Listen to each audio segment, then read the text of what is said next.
Danas pričamo o čoveku koji je dokazao da brzina nije samo za automobile, nego i za životne odluke. Ako bi se brzina merila u problemima, bio bi prvak Balkana.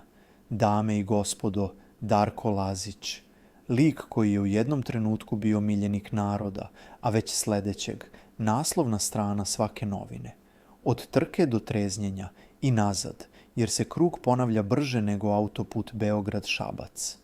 Darko je jedini čovek koji može da preživi udes, razvod i dijetu, sve u istoj sezoni.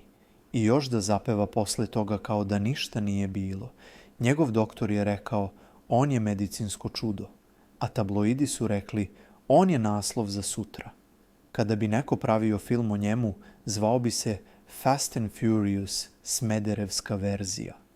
U glavnoj ulozi Darko, bez kaskadera, jer on sve radi sam. Kažu da kad vozi, peva, a kad peva, vozi sve oko sebe.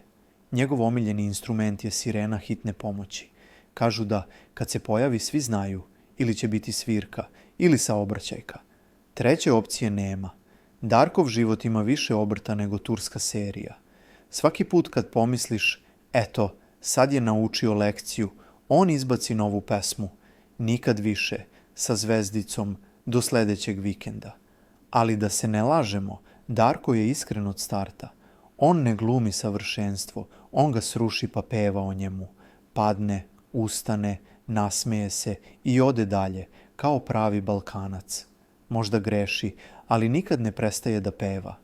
Ako ti se sviđa ovakav roast, obavezno se pretplati i napiši dole u komentarima koga sledećeg da spržimo.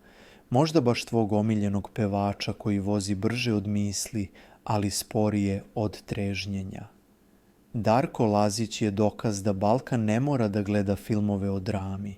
Dovoljno je da otvori Instagram story. Lik koji može da se slika u bolnici, objavi pesmu i još zaradi više nego svi mi zajedno, dok nosi flaster i osmeh od uva do uva. Na kraju dana Darko je kao rakija, što stariji, to jači. Samo što kod njega ponekad nema mere.